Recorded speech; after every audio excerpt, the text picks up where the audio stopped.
Wonderful to introduce this session on strategies for effective learning solutions, bridging learning and development and marketing. And this is with Caterina Bonfiglio from Danone. She is an experienced digital marketeer who switched career focus and is now Global Learning and Development Director at Danone. So Caterina, I know, is passionate about continuous learning and the development of people and is obsessed with customer centricity. So, Caterina, it's wonderful to have you here. The floor is yours. We're looking forward to hearing the discussion. Thank you so much, Caroline. Good morning, good afternoon, good evening. I'm very pleased to be here with you. In the next 20 minutes, I would like to share with you a little bit my marketing experience and how I have leveraged it into the learning and development arena. So before I go further, I just want to point out that all the opinions expressed here are mine and not my employer, Danone, even though I'm really not sharing anything controversial, to be honest. It's really my experience professionally. So let's jump a little further. Let me tell you a little bit about my background and my experience and why should you take what I'm telling you? Why should you believe me? So let me tell you a little bit about me. I have a multicultural background. I was born and raised in Peru. I have an Italian dad and I grew up in a bilingual home and then I went to a British school. I have lived in 6 countries. And I currently live in the Netherlands with my Dutch husband. So very multicultural background. I have over 20 years of business experience in multiple countries, and I've worked for 2 big multinationals. I used to work for Canon. Now I work for Danone for 15 years.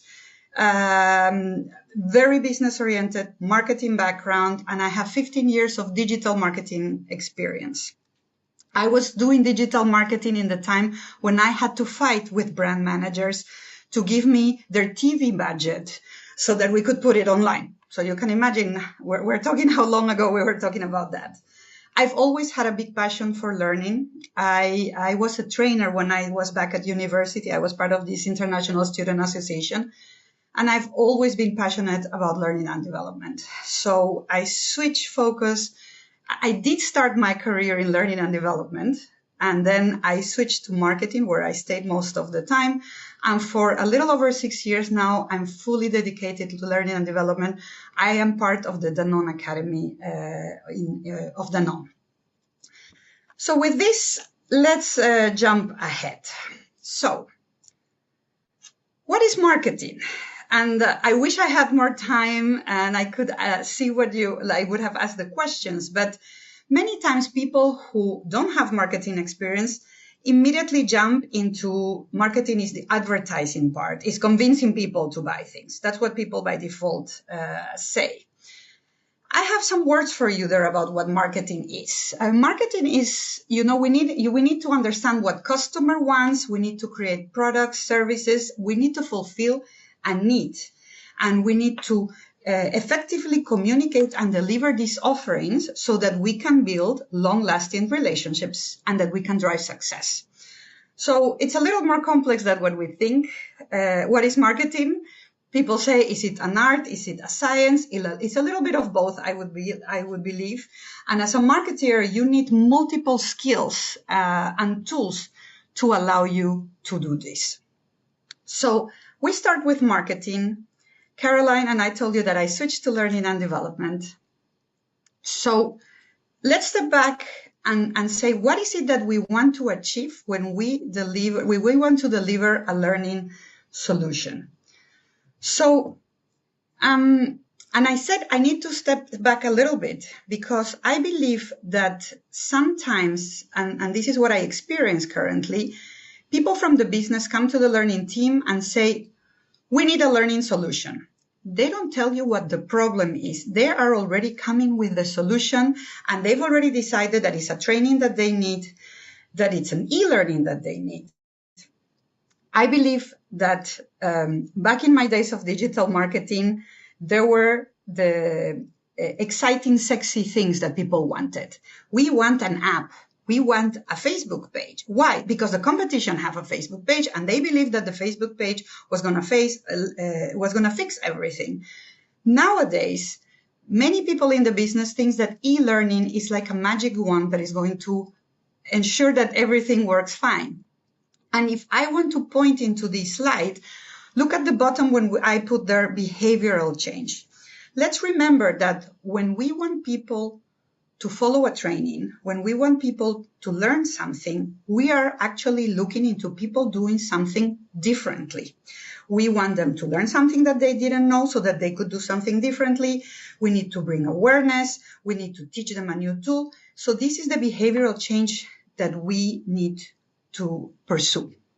And this is absolutely critical as learning and development professionals. So how do we leverage these marketing practices and techniques to maximize training value?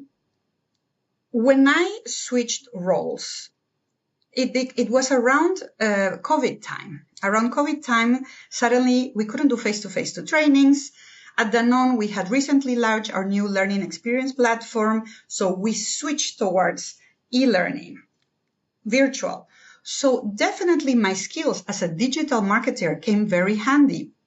And I didn't realize at that point, and now I realize retroactively that those skills were helping me because I was thinking slightly differently. I was asking different questions. I was looking into things differently.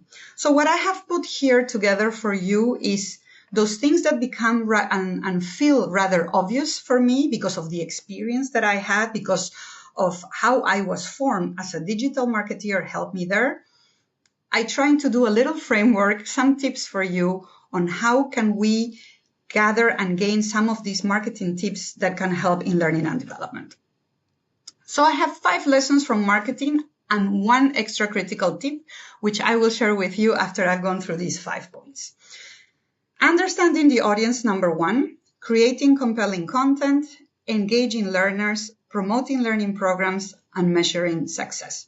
So let's go into each one of them. Understanding audience. Know your audience. Marketers always need to understand who is it that they're targeting. If I look into my experience where I was working in the Danone medical division, I'm not sure if you're familiar with it, but sometimes my target audience would be moms of children of newborns until 3 years old. That was very specific. As a learning manager, you might have a very different target audience. It could be that you have senior finance leaders, mainly male, who are very digital savvy and who all have no problem understanding English. Very specific target audience. It's extremely different if I need to develop a learning solution for blue collars in factories, people who mainly are middle-aged and they're not very digital savvy, and you actually need to target them in their own language. So by understanding the audience, we are able to tweak the solution. We might need to do some research. Marketers do surveys, focus groups, lots of data analysis, a lot of this that can be done nowadays, also leveraging more AI. And this will allow you to personalize. We hear a lot now about personalization. People learn in different ways. So it's really important to understand the audience. And with that, I move to point number 2. Creating compelling content. We need to capture and drive engagement. Should it be interactive? It should be visually appealing. It should be relatable. What is the format that we need? Can we use multimedia, videos, infographic, interactive modules, role-playing? This is all part of this compelling content. And then something that marketers do very much. They create brands and they leverage it. So marketers create identities. I cannot tell you at least my most important learning programs that I've been developing in Danone in the past years, they all have a brand. They all have a name, catchy name, easy to say name. They all have a color palette, a style, and it makes the program recognizable. it gives an identity. People relate to it, and they know what we're talking about. So big advice, create a brand. I'm not telling you that you need to go to an agency and do something over the top, but be consistent. Create a brand and leverage it. So I now go to point number 3. Engage learners. Marketers engage learners through different techniques. And so can learning managers do the same. What can we do to keep them motivated? How can they come back? Do we do gamification? Do we assign a reward system? Do we do some interactive challenges? Are we regularly updating the content? Are we giving them enough information so that they can come back because they believe that we have something new, modern, updated, and exciting for them to come back to us? And then also very important, foster community of learners. People, they already know, they have different experience, and they are happy to learn. Remember that learning is also about interacting and talking with each other. So it's also another important thing that we need to do. And as learning people, we need to facilitate this engaging of the learners. Maybe they are there, but we need to facilitate and make it easy for them. So take me to point number 4, promoting learning programs. I cannot say this enough. Effective promotion is critical. And if you see there, I've put, if you don't have a promotion plan, budget, maybe don't do it. So let me give you an example back from my marketing times. I would talk to brand managers who would put their full budget on creating this amazing website, this exciting new app, but they had no budget for the search engine optimization budget, or how are they going to promote it? If you don't have it, maybe you put the money somewhere else. So it's absolutely critical that you don't only have an amazing training program, but you need to communicate it. You need to share it with everybody. So use marketing channels, email campaigns, social media, and internal comms. It depends. Every organization is different. The craft compelling messages, depending on your target audience. Use influencers. Sometimes in marketing, we say from movie stars, from sports people to senior management. This brings credibility. This brings endorsement. And last but not least, bring the right message at the right time. Sometimes we can be too pushy.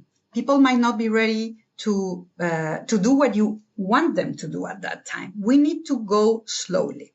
So let me give you a bit of a definition of what is the marketing funnel. So I have taken from the web, from SEMrush. Marketing funnel is actually quite common. You go from awareness to consideration, conversion, and loyalty. So people become aware that there's a problem that they want to solve. Then they start considering what are the options, and we get less people for that. And then they look into prospects. They start shopping around. What is it that I should go? I have this option. These are the benefits. And eventually we go to conversion. This is when people buy something. And then eventually, if they like it, they are repeat customers. They talk about it. We generate loyalty. Well, the same thing can be used for learning and development. And I have a very concrete example for you, and I have slightly adapted the marketing funnel. So first of all, I'm looking at it now instead of vertically, horizontally. I'm going from awareness or unawareness sometimes to consideration. I put action, that's the part of the learning and the advocacy. And in each of the phases, there's two topics. And this is an example for, imagine that I want to share the importance of continuous learning. And you always need to put yourself in the shoe of your target audience. So imagine that I want my learner or my target audience to go through this funnel. I need to convince them or share with them the importance of continuous learning. So I tell them, why is it learning important? You spark a thought. Did you know? And you share an impactful data of learning. You trigger to connect. Maybe you need to tell them that they have a skill gap. Am I aware of what can it mean for me? What is the opportunity for my career? I take them further into the consideration part of the funnel, for example, inform to educate. So what does this mean for me? What are the skills that I needed? Interact to convince. Oh, I can become certified. So you start giving them different things so that they start understanding. Then there's the moment to action. It needs to be easy. It needs to be seamless. Facilitate to use. I just need to go to the learning platform. Oh, it's easy to follow. I just need to click here. Everybody else is doing. And finally, I go to the advocacy part where I can tell my colleagues about this great learning experience because I loved it, or I'll share my certificate in LinkedIn Learning, for example. So you need to communicate to people in the part where they are in the funnel. And let me give you a very concrete example on my times when I was working in the medical division at Danone. We had products for cancer patients. When you just find out that you have cancer, you are not in the stage of people telling you what medicine do you need. You're still on denial. You're in the maybe awareness part. And at that point, the communication that you need might be understanding what it means, talking to other people who are going through the same part. So with this example, what I want to explain to you is that people need different things at different times. So a great compelling piece of content for the consideration part, if you target it in the awareness part, might be useless. So with that, I'll take you to the last part of the 5 steps, which is measuring success. I don't know if you've heard this phrase that say, if you cannot measure it, it means it doesn't exist. So measuring is critical. And this is, of course, I know that I even know there's a session here about measuring learning.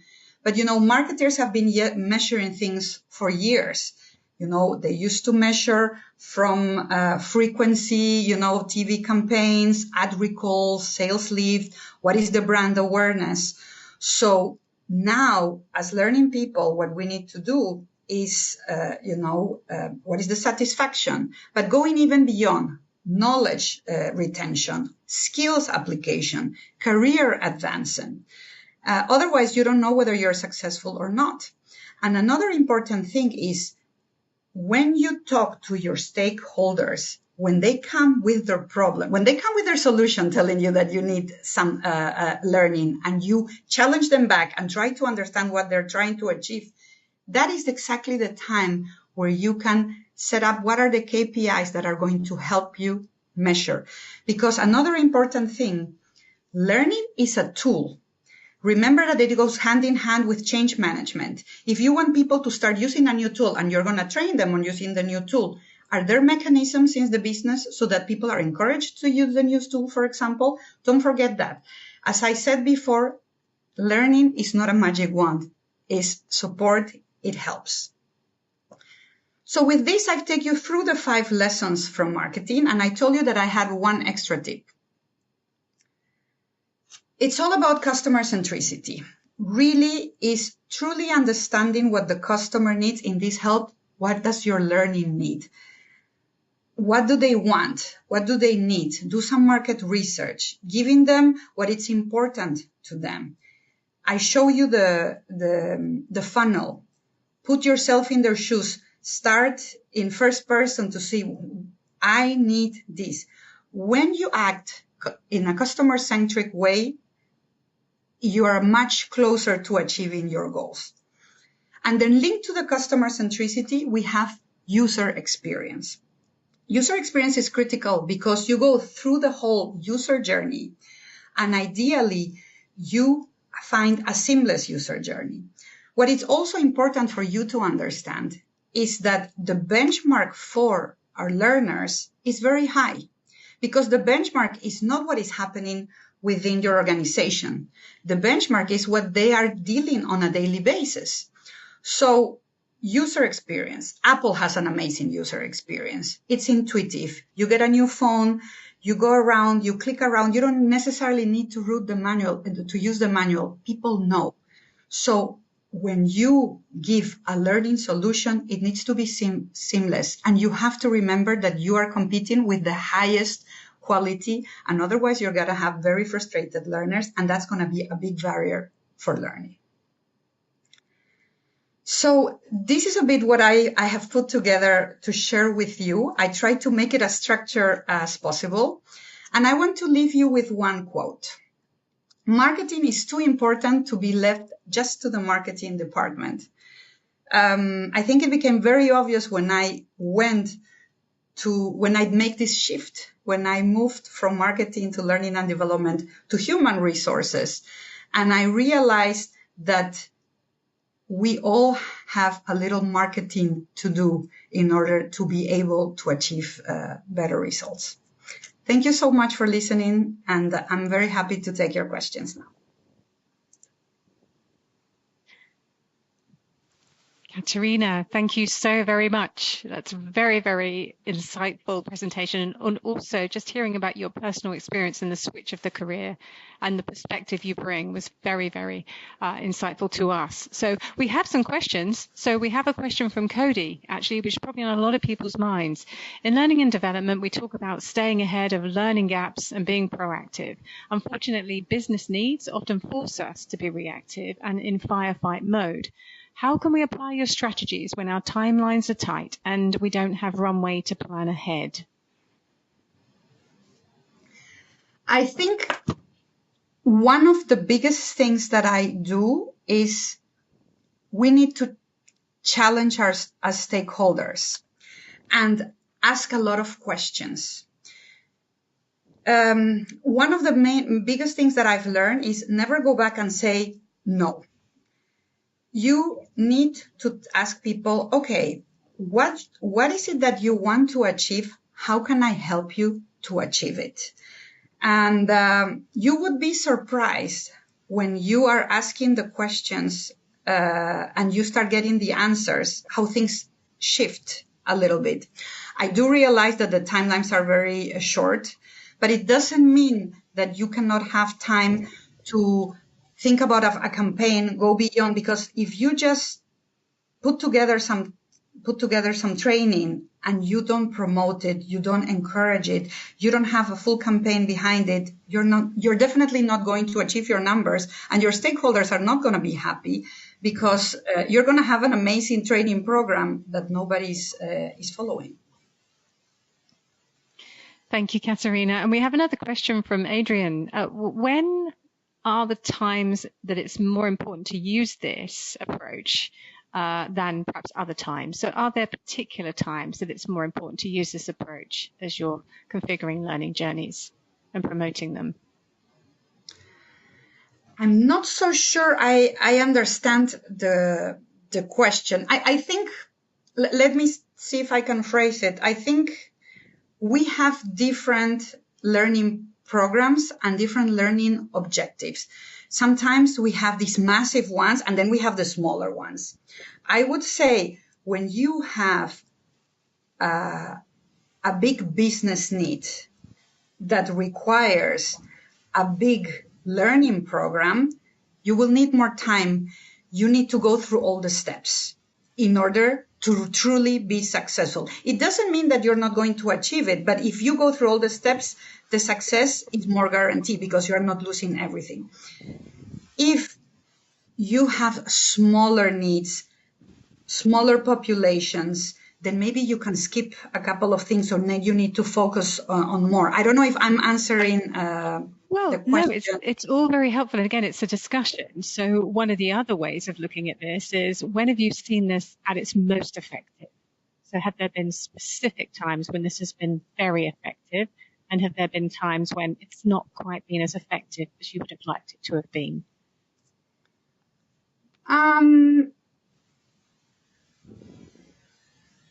I think the tricky thing is, as the first question said, is the timing. Because we wish we could do it all the time. And sometimes you just need to be practical, you know. Always understand, I would say always go for two main things. What is the objective? What is the business objective? Match it with the learning objective. So the learning objective should support that. And then through what I shared with you, try to identify what are the critical ones. It will depend on the business need that you need to adjust. Yeah. And if one extra thing that I would say that you should never forget is this customer centricity. If you are always putting in the center your customer, your learner, it's more unlikely that you will fail because you're really giving them what they need, how they need it, at the moment that they need it. Thank you, Katerina. And we've actually got a great question from Kim Murphy here. In Kim's experience, marketing is often one of the biggest customers. And are there any tips for sharing with them the alignment of processes and applicability when they think they know what they want and need? Now, that's an interesting question for you. It's a very good question, and I can put it through the two part. I can give you two parts on that question. The first question is, if you share these tips, you're speaking their language. You're being customer-centric, and they will understand you. If you share with them the marketing funnel and tell them, listen, we need to target our learners the same way that you target your customers, you're speaking the same language, and they will get it. They will be on board. So that's the first part. Now, the second part, and it's very linked to what I just said, is that many of my marketing, and we experience that. I've been helping marketing, and I have colleagues who are currently working with marketing.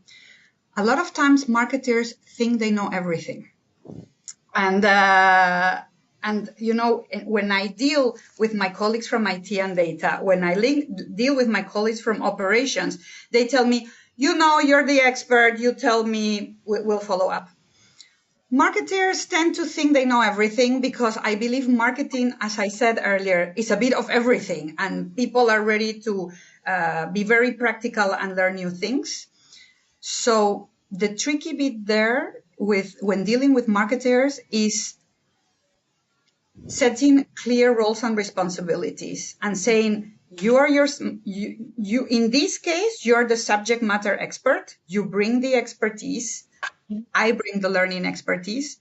They might help you in the promotion part because that's also part of the subject matter expertise. But I already come prepared because, you know, we've had discussions with colleagues in marketing because they just, you know, heated debates because they wanted to change the color of a button in an e-learning, and they have very serious things. So yes, be prepared.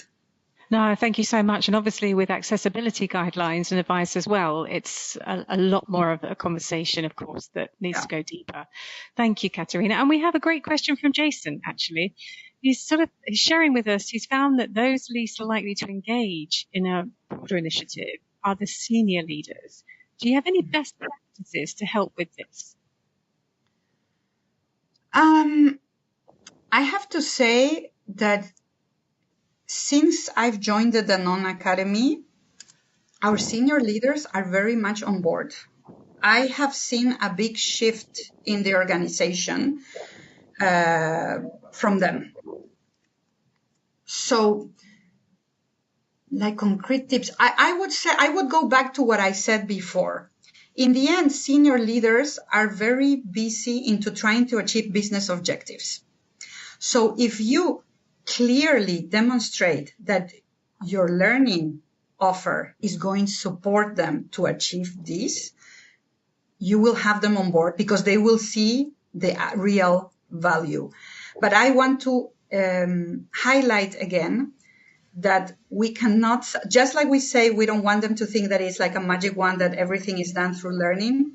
It's also important that they understand that their role is critical as well, as sponsors, as getting people within their teams to be SMEs, to approve content, to encourage that, and to help with the change management. Katerina, you have had a wonderful response from all of our colleagues that have been listening in. They found this an incredibly helpful session. Thank you so very much, obviously, for taking the time to prepare this and to discuss this with us.